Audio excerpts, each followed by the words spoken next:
What's up, what's up? Ask my Wedge here in the ATL. Beautiful place, man. I've been here since 2000. Leaving another beautiful place called Pennsylvania. But yesterday, man, I had encountered a situation that changed my whole view of the ATL. It's crazy, man. It's sad too. But I'm leaving Home Depot and Your destination is on the left. normally, me driving, I drive like I'm from up north. I get where I gotta go, I go. If I pass you, I pass you, and I just keep moving. If you pass me, I don't get mad. I just keep moving. But this encounter that I had, usually, this encounter that I had, the guy,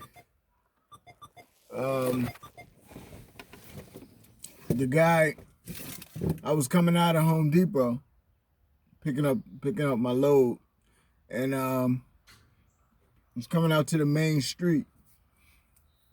It was on the south side of Atlanta, and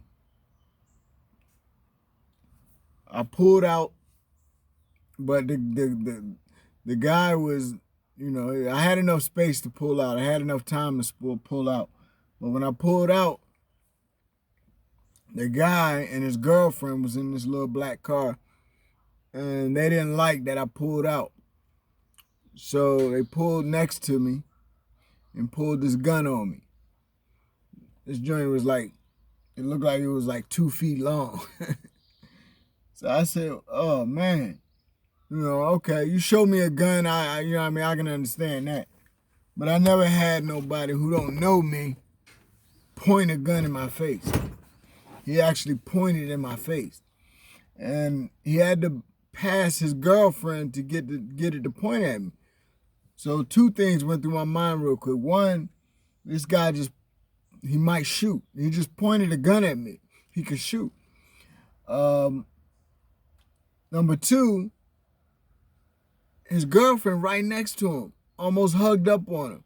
She had to move for him to point at me. If I had a gun and I returned fire, she's a target.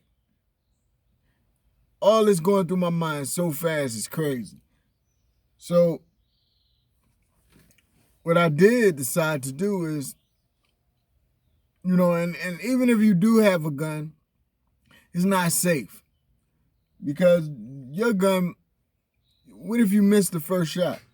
So it ain't really who got the most accuracy or who gonna hit who, or who's pointing the gun first or who shoots first, but it's who got the biggest gun.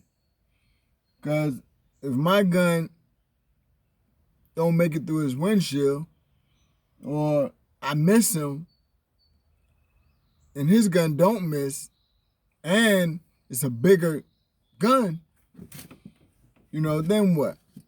So all this stuff going through my mind. I'm like, wow, I got my 2 boys in the back playing. They don't have no idea what's going on. So then something instinctively told me to slow down and let this guy go ahead with his crazy self. So I did slow down, and he stopped with me for a minute because he saw what I did, and he kind of jerked his car to try to slow down. But there was so much traffic behind us, he had to keep going. So when he kept going, I'm thinking to myself like, whoa, that was crazy. And then he stops in the middle of the street, about 2 cars ahead of me, stop in the middle of the street waiting for me to pass by him. I said, wow. So I'm like, no, I'm going to just stay here. I don't care if they honking or what. Because if he back up and come back, and I know he got a gun, I'm going to ram him with my truck. My truck is so much bigger than his. But I'm thinking like, do he have kids in the car? What if I just start shooting right now? If I had a gun and I would just start shooting from the back. So I just wanted to share that, man. ATL is going wild, man. It's going wild. And everybody, I talked to a police officer right after that. He first, of course, he said, "Did I get the tag?" I said, "Nah." He said, I asked him, I said, "Man, is this real, man? Is it really getting like this, man?" I expect this stuff on a video game or in LA or New York, even Philly. But he was like, "Man, yeah, it's getting crazy, man." He said people right now are at a real down point in Atlanta, man. People's attitudes have changed so much since I've been here in 2000. But, yo, man, pray for ATL. Peace.